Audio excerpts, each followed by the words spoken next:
Hi tears, அஸ்ஸலாமு அலைக்கும். Welcome to as Tamil. நான் உங்கள் சாய்ரா ஆஷிக்.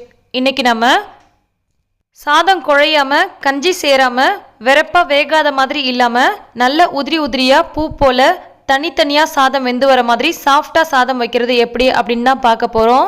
ஒரு சிஸ்டர் கேட்டிருந்தாங்க, நான் எப்படி தான் சாதம் வச்சாலும் ஒன்று குழஞ்சு போயிடுது, அடியில் ஒரு மாதிரி கஞ்சி சேர்ந்துருது, அல்லது வேகாத மாதிரி வெறப்பாக இருக்குது, உதிரி உதிரியாக தனித்தனியாக குக்கரில் சாஃப்டாக சாதம் வைக்கிறது எப்படின்னு கேட்டிருந்தாங்க. ஸோ இது பிகினர்ஸ்க்கு, பேச்சுலர்ஸ்க்குலாம் ரொம்பவே ஹெல்ப்ஃபுல்லாக இருக்கும். நம்ம என்னதான் 1க்கு 2ன்னு கணக்கு பண்ணி ரெகுலராக குக்கரில் சாதம் வச்சாலும் பல நேரங்களில் சொதப்பிடும். அதுக்கு ஒரு சில டிப்ஸ் இருக்குது. அந்த ஒரு சில டிப்ஸை ஃபாலோ பண்ணாலே சாதம் நல்லா பூ போல் வரும். நான் எப்போதுமே நாட்டு பொன்னி அரிசி தான் யூஸ் பண்ணுவேன். 1 டம்ளர் அளவுக்கு நாட்டு பொன்னி அரிசி எடுத்திருக்கேன். எப்போதுமே எந்த டம்ளரால் அரிசி அளக்குறோமோ அதே டம்ளர் கணக்குக்கு தான் நம்ம தண்ணி சேர்க்கணும். அப்போ தான் நமக்கு சரியாக அளவு தெரியும். குக்கரில் வைக்கும் போது தண்ணி கொஞ்சம் கூட போயிட்டாலும் ரொம்ப குழஞ்சி போன மாதிரி ஆகிடும். தண்ணி கொஞ்சம் கம்மியாக வச்சுட்டாலும் வேகாத மாதிரி விரைச்ச மாதிரி இருக்கும். ஸோ எந்த டம்ளரால் அரிசி அளக்குறோமோ அதே டம்ளரால் தண்ணியும் அளந்து சேர்த்துக்கலாம். நம்ம எந்த அரிசி யூஸ் பண்ணாலும் புது அரிசி, பழைய அரிசின்னு 2 வகையாக இருக்கும். புது அரிசிக்கும் பழைய அரிசிக்கும் என்ன வித்தியாசம்னு பார்த்தீங்கன்னா, புது அரிசிக்கு தண்ணி கொஞ்சம் கம்மியாக தான் தேவைப்படும், சீக்கிரமாக வெந்துடும். அதே மாதிரி சாதம் உபரி இருக்காது. அதுவே பழைய அரிசி எடுத்தோம்னா தண்ணி கொஞ்சம் அதிகமாக தேவைப்படும், சீக்கிரமாக வேகாமல் நல்லா நின்று வேகும், உபரி நிறையா இருக்கும். குக்கரில் அரிசியை சேர்த்துட்டு அரிசியை நல்லா 3 முறை நல்லா வாஷ் பண்ணிக்கலாம். ஏன்னா அந்த அரிசிக்கு மேலே இருக்கக்கூடியது பார்த்திங்கன்னா ஸ்டார்ச்னு சொல்லுவோம். அதை நம்ம நல்லா கழுவி எடுத்துடணும். 3 முறை கழுவிட்டு இதில் நம்ம தண்ணி சேர்க்கும் போது இந்த அரிசி பார்த்திங்கன்னா நல்லாவே டிரான்ஸ்பரண்ட்டாக தெரியும். அந்த தண்ணியில் 1 டம்ளர் அரிசிக்கு 2.5 டம்ளர் அளவுக்கு கணக்கு பண்ணி தண்ணி சேர்த்துருக்கேன். 1க்கு 2ன்னு பொதுவாக சொல்லுவாங்க. ஆனால் 1 டம்ளர் அரிசிக்கு 2 டம்ளர் அளவுக்கு தண்ணி வைக்கும் போது புது அரிசியாக இருந்தால் சரியான பக்குவத்துக்கு வெந்து வரும். பழைய அரிசியாக இருந்தால் சரியாக வேகாது, மேல்புறம் மட்டும் வெந்து வந்திருக்கும், உள்ளுக்குள்ளே பார்த்தீங்கன்னா கஞ்சி கோர்த்த மாதிரி ஆகிடும். எப்போதுமே அரிசியை களைஞ்சி உடனே வைக்காமல் 1/2 மணி நேரம் 1 மணி நேரம் போல் ஊற விட்டு வச்சோம்னா சாதம் நல்லா பூ போல் வெந்து வரும். அதே மாதிரி சாதம் தனித்தனியாக நீள நீளமாக இருக்கும், நல்லா உபரி கிடைக்கும். அரிசி கொஞ்ச நேரம் நல்லா ஊறிடுச்சு. இந்த மாதிரி நல்லா ஊறினதுக்கப்புறமா அரிசி நம்ம எடுத்து பார்த்தோம்னா அந்த அரிசியில் நல்லாவே கிராக்ஸ் விழுந்திருக்கும். இப்போ நம்ம இதுக்கு தேவையான அளவுக்கு உப்பு சேர்த்துக்கலாம். உப்பு சேர்த்து குக்கரோட மூடி போட்டு இதை நம்ம அடுப்பில் வச்சிடலாம்.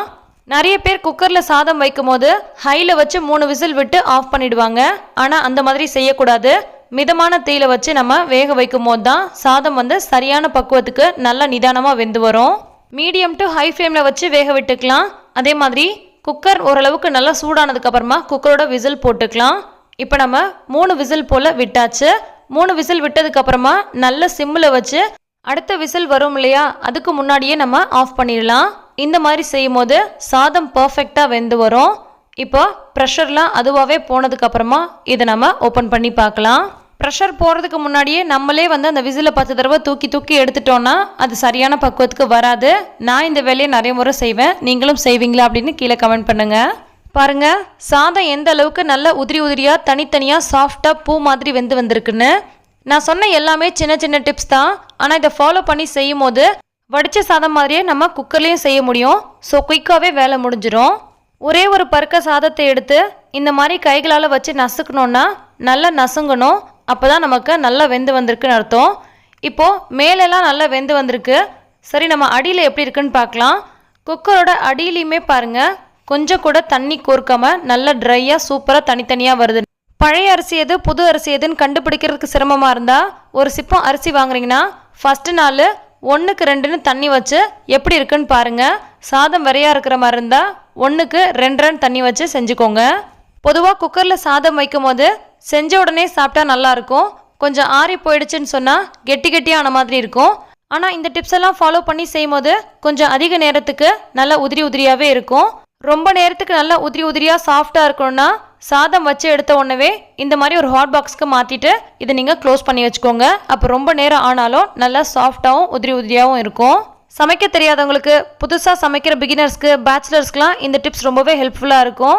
இந்த டிப்ஸ் உங்களுக்கு பிடிச்சிருந்தால் லைக் பண்ணி மற்றவங்களுக்கும் ஷேர் பண்ணுங்கள். மறக்காமல் நம்ம சேனலை சப்ஸ்கிரைப் பண்ணிடுங்க.